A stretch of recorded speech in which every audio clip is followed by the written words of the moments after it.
Welcome to the second episode of our 2018 voyage down through New England. In this episode, we go from Boston to New York. Previously, we'd come from Nova Scotia to Boston. So this trip from Boston to New York took 6 days. We did it in late September, had great weather, only had one weather day.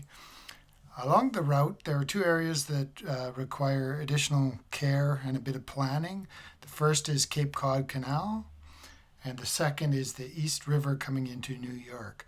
So both these areas have strong tidal currents, which reverse direction every 6 hours or so. They also have lift bridges, which may be closed at certain times.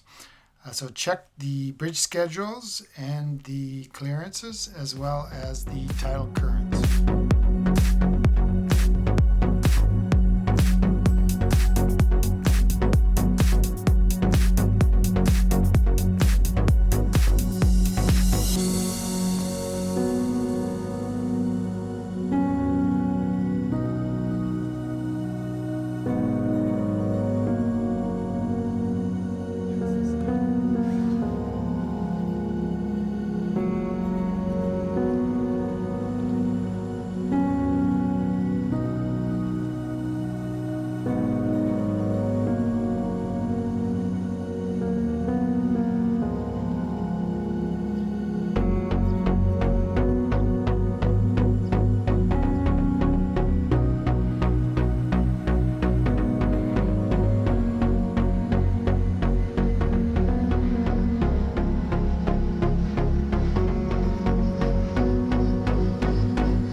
So we docked at the Liberty Landing Marina in New Jersey for a few days and took the ferry across to explore New York.